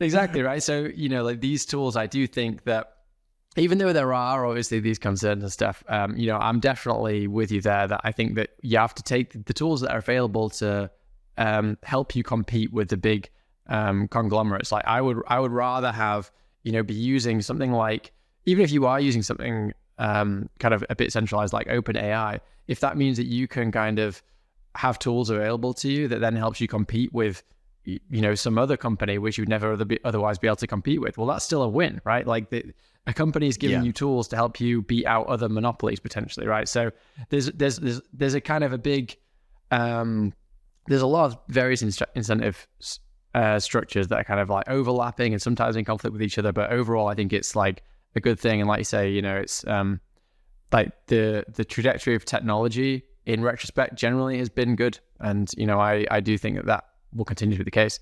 I want to start winding this down because I know we've been kind of going for a little while, and we said we'd go for another like 10 minutes. How are you for like, if we go a bit over that, are you good? I'm good. All right, cool. Okay, I'm going to ask you one more kind of, I guess like more of a esoteric question, just kind of like move off the pure technological aspects of it. I think there's quite a lot of people, especially in the freedom community, and you know, maybe not so much the Bitcoiners and stuff, because these probably be the people who actually also think that Bitcoin is part of the beast system and blah, blah, all this kind of stuff. These are the people who are like, they're against a lot of technology. They kind of want to, you know, maybe like go back to how things were, you know, go back to living off the earth and these kind of things. And, you know, I have respect for a lot of these people. I disagree with them, but I have a lot of respect for the fact that they are just like, no, like technology is kind of like fundamentally taking us in an evil direction and stuff. What do you think to these ideas of people who say, like AI is all part of the beast system. It's taking us in a direction where we're more disconnected from the real and the raw. And, even though it can have some advantages in our life, we should kind of like try to stay away from it because it's kind of connecting us with something which is more ephemeral, or, it doesn't have any kind of like real substance to it. It's like we're trying to play God or kind of like be some kind of a God in creating this AI thing and give it this literal, almost consciousness-like thing. There's almost like a kind of like a religious or maybe a spiritual aspect to it that people are very, very fearful of. Have you thought too much about that side of it, and what are your general views there? So I think there will be a natural increase in the push towards traditional, because of the aggressive amount of change that's happening. And I also think a lot of the change that we've experienced has been technology for the sake of technology rather than technology for a genuine like understanding or a genuine judgment or honest take on what's actually valuable about it. And I think we have really lost our way in a lot of that, and that a shift back towards, and it's funny, I know I bring this up all the time, but I think a shift back to sound money is actually will do more for recognizing that. And I think you see that a lot in the Bitcoin culture too. And for anybody who's not in it, like, I'm not talking about crypto trading culture. I'm talking about the Bitcoin culture that is very much like build a citadel, have a local community, have a family, like there's an extreme, like going back to the basics, culture in Bitcoin. And I think sound money actually shifts things back that way, because ultimately we respond so much to pricing. We respond so much to how things like maybe a mortgage doesn't make sense for a lot of people, but people do it because it's the middle class savings account. It appears to be the financially correct decision. That alters our social dynamic, that alters the course of our lives, that alters our decisions about what skill to learn, what to go to school for, what certification to get, what to pursue in our lives, because this is going to pay this, and this is going to pay this, and this is going to give me what me and my family or myself for my life want to accomplish. Like, finance is so unbelievably bloated. Finance has doubled in size since 1980 as a portion of the economy, which finance's entire job is to, like, there's finance for the sake of finance is meaningless. It makes no sense at all. Finance is supposed to organize and divide up ownership and coordinate real things that are of value. Like if it takes, 1% of the value of a automatic mower that mows your yard in order to organize it, and then suddenly 3 years later it takes 4%, you have a problem. You got crappier at doing the coordination than you did. It should fall to 0.5%. Just like farming used to be 90%, now it's 95%. Finance should go that exact same way.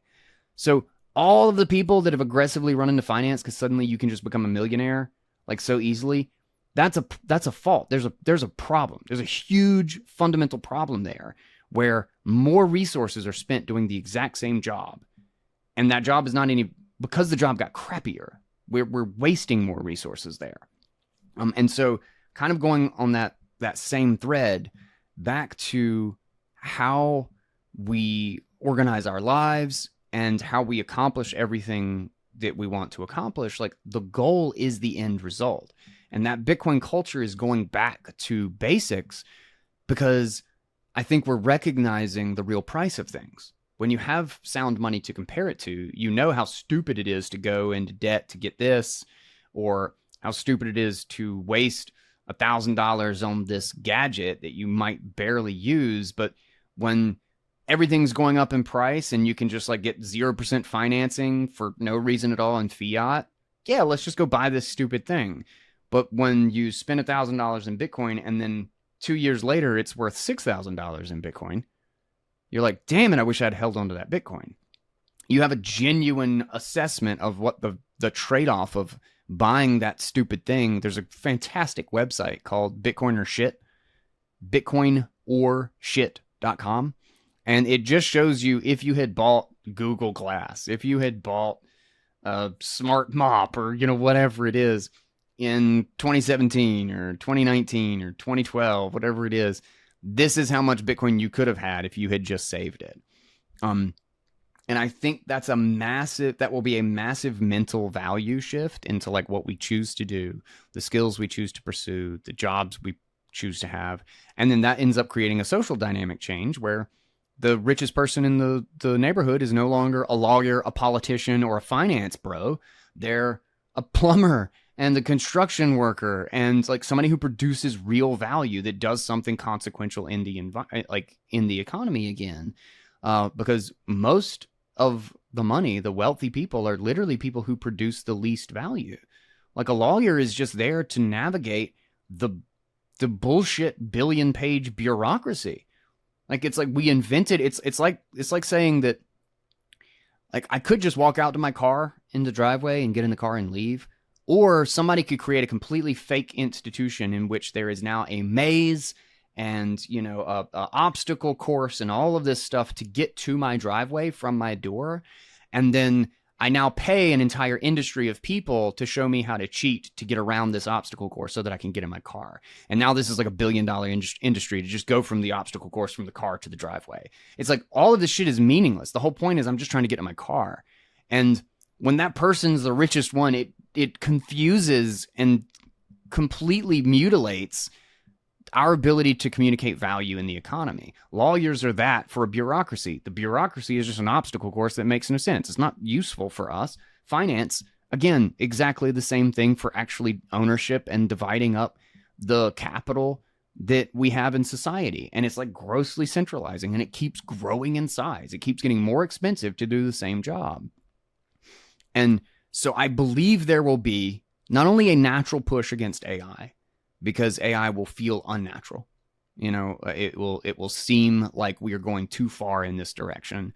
But we have also, I think, embraced so much technology and gone technology everything for no reason. Like for the life of me, the last thing I want is a smart washer. I don't want a washing machine with a computer. Like, we're literally buying washer and dryer, and it is so hard not to get, like, I don't need a computer in my refrigerator. It just needs to keep shit cold, Like, we've gone this direction so stupidly. George Hotz has a really great example. There's a fantastic video by George Hotz. I'm not sure if you know him. He's, for anybody in the audience, he's the guy who got famous for jailbreaking the first iPhone. And as a kid, and then he also jailbroke the PlayStation, and Sony tried to put him in prison, like when he was like 17 years old or something. And he talks about like all of these AI, like self-driving car companies, like, what is it? Waymo, and Zooks or something like that. I can't remember exactly the names of these ridiculous things. But he talks about these being like huge scams because it's like popular science become reality, is that everything's so big and so stupid and so grossly uneconomical. But because we have just this open, endless financing everything environment, it appears like these are smart decisions, but they were never sustainable. And he has been able to create an AI, a like self-driving, quote unquote, self-driving car with a smartphone, and just plug it into anything that's like later than like 2019 or something like that. Like, just because everything has drive-by-wire now, and it's like free and open source software, and it works as good or better than most of them because it doesn't even try to do the map everything out and draw a line and assess all of this stuff. It's literally an AI of just watching other people drive and then learning what they do in the environment. So it's actually better than a lot of these crazy things with all these like spinning cameras and radar and like $150,000 car to build this self-driving car. And he's done it for $20 app on a smartphone. And he's accomplished the exact same thing. And all of these elements still have these limitations. He has a fantastic video. I'll actually send you the link for anybody who wants to watch it on with Reason TV, where he breaks down like a bunch of these things. Like it's just like it's economic insanity. Like it's just nonsense. It makes no sense to do it this way, and they're never going to work. And I think that's kind of this come back to reality moment. And it's another great example also of how AI can actually work at a small scale way better than it does at a big scale. Like Wemo, I can't remember the name of the stupid company, but like it's a perfect example of like how did they manage to spend $1 billion and they don't have a working product? And George Hotz is doing this for free with a community of volunteers, and he has like 20,000. There's like 20,000 self-driving cars on the road using his system or something crazy like that. It's just a perfect example of if the economy or if the money is lying to you about what the price of something is, about what the cost of something is, and you don't actually know where your resources are coming from because you're just creating finance out of thin air, issuing $1 billion and giving to a giant corporation, we end up spending exorbitant amounts of money and spending decades on projects that never made sense. Like never made any economic sense from the start. So both of those things, I think, will heavily shift us back toward, okay, why do we actually have this technology? What's actually valuable about it? And where should we apply this, and where should we just stop and just like quit wasting resources and quit putting computers into everything, because I don't need a touchscreen on my washing machine. I just need it to wash my damn clothes, you know? I feel you. And then there's one more point that I wanted to hit on this too, because it's interesting. I've been thinking about it in the context. It's funny. This is the context that brought it up, was like ancient pyramids and all this stuff of these ancient societies that potentially have basically been able to build things that we really can't build today, or that are so difficult and require so many resources. It's just like kind of wild to think about it. And we think of these as like old backwards barbarians who had hand chisel tools, and it's like, you know, I think a measure of a society's wealth and prosperity is just how much capital they can allocate towards something, is what, how well can you move resources. And there's a degree of like, how much do we really understand about those ancient structures and stuff? Like when we have quote unquote bricks, they have literal solid rock that is so perfectly stuck together. There's no mortar joints. Like we don't build any houses without mortar joints, you know? There's no mortar joints or whatever. Like they just sit together, and every single one of them is a different shape, and they are perfectly cut to fit with each other. Like that's crazy. That's absolutely bonkers. I don't understand. As someone who builds a lot of stuff, I can't fathom doing that out of wood. Like that seems insane to me. So I increasingly began to think about how could a complex, wildly successful, intelligent society, advanced society, die? How could it collapse? And of course, there's the obvious stuff, you know, nuclear bomb, you know, all the whatever kind of disaster scenarios. But I think there's another element too, is that that's relevant to the AI discussion, is that the more and more we are dependent on our systems, go back to the idea of the 90% used to be farmers, 5% now. Well, that means that we could lose 5% of the population and starve, because we could lose all of the skills to produce our food. We could lose that knowledge. And the more complex we become, as a society, the more we are actually dependent on a smaller portion of the population for any individual piece of the puzzle. So another example is like, let's say there are 5 people who know how to make a pencil, and there's 5 stages of making the pencil. There's the graphite, there's the wood, there's the paint, there's the eraser, there's the little metal thing, whatever, or the glue. And all 5 people know how to make all 5 parts of the pencil. Well, if 3 of those people die, well, the last 2 can still just make pencils. We just can make fewer pencils. If we have 5 people and they are all hyper specialized, and this guy only knows how to make the glue, this guy only knows how to make the paint, this guy only knows how to make the pencil, and then we lose 3 people, there's no more pencils. We now have to start from the ground up, and we have to rediscover how to work with the wood, the graphite, and the paint, or whatever it is. And so the more we get specialized, the more we are actually interdependent on each other. It's kind of like an organism. If you lose one organ, you die. But if it's a bunch of single-celled organisms with their entire structures and they can all survive by themselves, well then, like if a human loses the liver, trillions of cells all die because those specialized cells are the only ones that do that job, and the rest of it can't survive. We're increasingly becoming like that with our society. And I'm hoping that AI doesn't make us more dependent in that way, but it actually re-decentralizes back toward generalization so that more people know how to make pencils rather than fewer. More people have the access to farming, and more people can do their own computation. And I think that's the goal here, is to spread out that intelligence as far and as wide as possible and make it as variant and as advanced and as fine-tuned as we can possibly make it in all those different scenarios.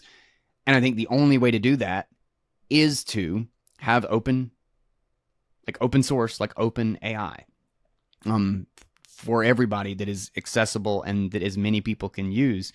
Specifically because if we don't, we run into that scenario of, like, if we're all on centralized AI, well, how quickly could the entire economy become dependent on that, and then scale to a point where everything works so well because it's all working with the AI, and then that system goes down, or a bomb goes off in just the right place? How many people die if we don't have an alternative to that? And that's what I think, like, everything that can go wrong will go wrong. Murphy's Law is that the more we centralize and the more we put risk in one place, and we are all on one platform or all under one government institution or one bureaucracy or whatever it is, the more likely we have those disaster scenarios. And the more interdependent and specialized we become at the exact same time, the worse the consequences will be. And I genuinely think it's not a matter of if, it's just a matter of when. Like, do we realize it beforehand and do we build around it to solve those problems? Or do we just keep going in this direction until something breaks? Because eventually something's going to break. Like, it just is. And that will not survive.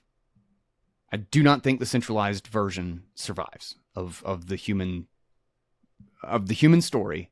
If we just all go centralized risk, centralized institutions, centralized systems, I think that is the course towards whatever mass death it takes to put us back on the right path.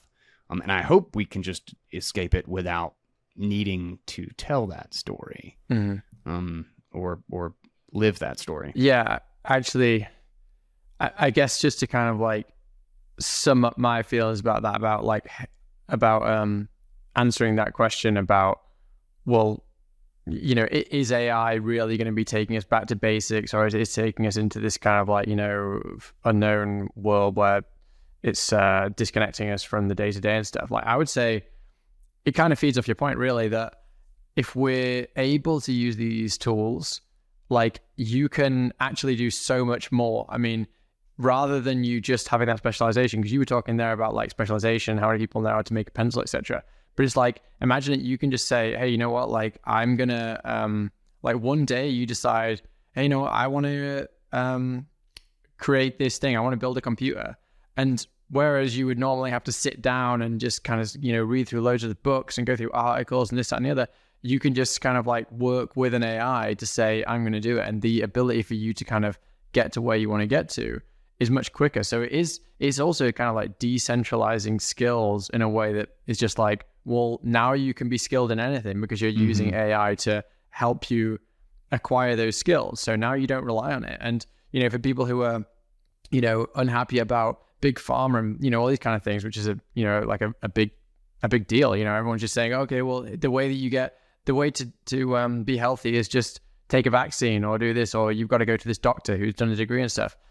Well, yeah, I mean, like, you can make that choice if you still want, or you can just say, well, no, I mean, all of like medical knowledge has been put into these models, and I'm going to use a decentralized model that hasn't been done by the WEF or whatever. I'm going to use a model that I trust the people who have done it. I trust that it's open source and it's been fed good data, and I trust that data, and now I'm going to interact with that directly. And now I don't need to go to the doctor. Now I don't, you know what I mean? Like, it's actually kind of like bringing these things which have been permissioned previously, which have had these kind of, I guess, what's the word? Like, gatekeepers. When something's kind of like, yes, gatekeepers. Like, now the gatekeepers can finally break down, because you can kind of like skip right ahead and just say, I'm going straight to the data. I'm going straight to the source. I don't need to now go through this filter.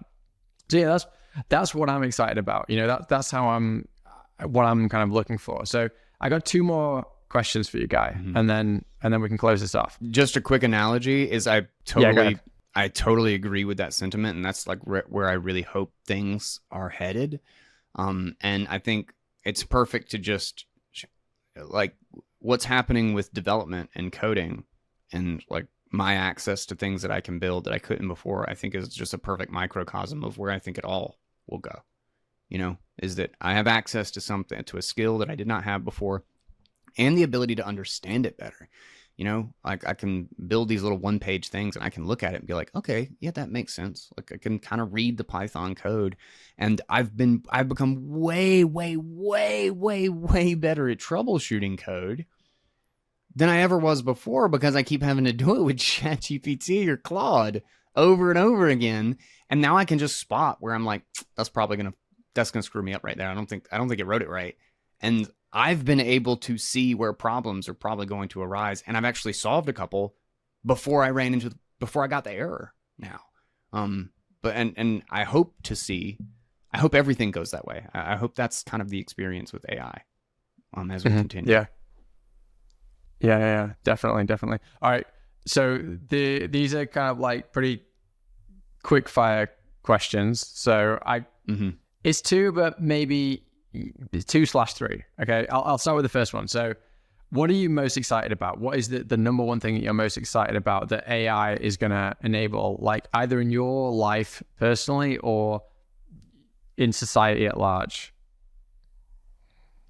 To be able to, I think one of the biggest limitations of open source, and especially after seeing the application that we have built, I've recently got to use ParaDrive for the first time. And I'm already in love with it. And I don't even have a UI really for it yet. But it was actually the easiest, fastest solution to moving files. I think one of the biggest problems with open source and getting the solution to the problem that you want is the inability to commit the resources to really finishing the project. And right in line with the whole devs who can't code thing, I am so excited about AI being able to code, like being able to build and finish and expand on projects without needing some developer that's crazy skilled and somehow just has an infinite amount of time on their hands to just devote to this one project indefinitely, and the ability to basically work with simple resources and novice developers who can use AI to make that accessible to everybody. It's just put it in the simplest terms possible. What the hell can we build when AI can build for us? And it's really just about what we want and how badly we can go after it, Okay. Yeah. So that's, cool. That's my thing. All right. The next one is a 2-parter. So what are your predictions for the next kind of 6 months to a year when it comes to AI? Big things that we're going to see. It's fascinating. I'm already seeing it. But I'm going to see a lot of commercials and media that clearly, like, somebody's used AI for VFX. I think we'll see some really fascinating tools for VFX and image generation and video generation finally come to fruition, of like editing and altering footage that you've already created. And then I also think we will see some really, really fantastic open source models, maybe like Llama 3.2. Llama 3.1 is already awesome, but that really start to get built on top of and has a lot of commercial success with businesses, especially internally to a single business. And just the integration of all of this stuff. Like I feel like we've still kind of been at arm's length with how we are using AI.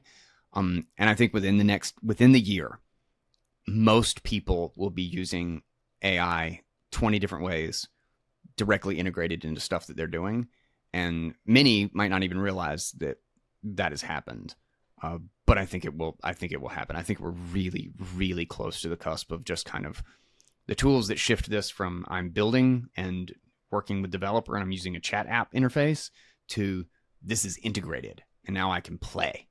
Like now this is not just music theory. This is a musical instrument. And I think we're entering that phase very, very quickly, like right now. Okay. Final question. What is your most crazy prediction when it comes to AI? Like it can be any length of time. It can be 50 years. It can be 100 years. Like what's the thing that you're just like, AI is going to enable this totally unimaginable thing? Damn. That's a good question. I wish I had time to think about that one. So one thing I was thinking about just the other day, and I talked about in the last episode, just kind of like an amusing, is the idea of an AI that's practically at the hardware level the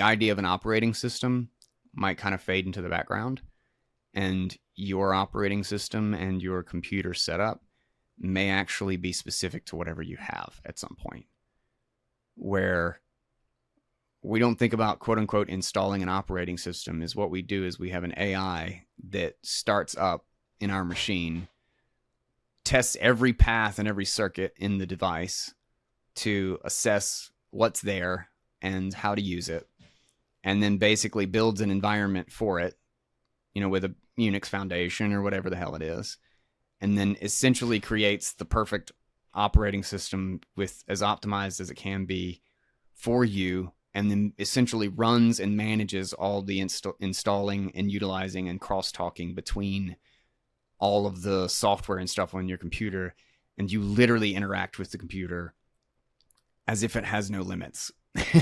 Like it will just adapt to whatever it is you need it to do, and it will figure out how to use the resources that it has available to it however it can. And if you just plug in a new GPU, it will just figure out how to utilize that GPU in the best way possible, because one of the fundamental pieces of the hardware is just about assessing what the machine is and how to design or tweak software to get it to work for your machine.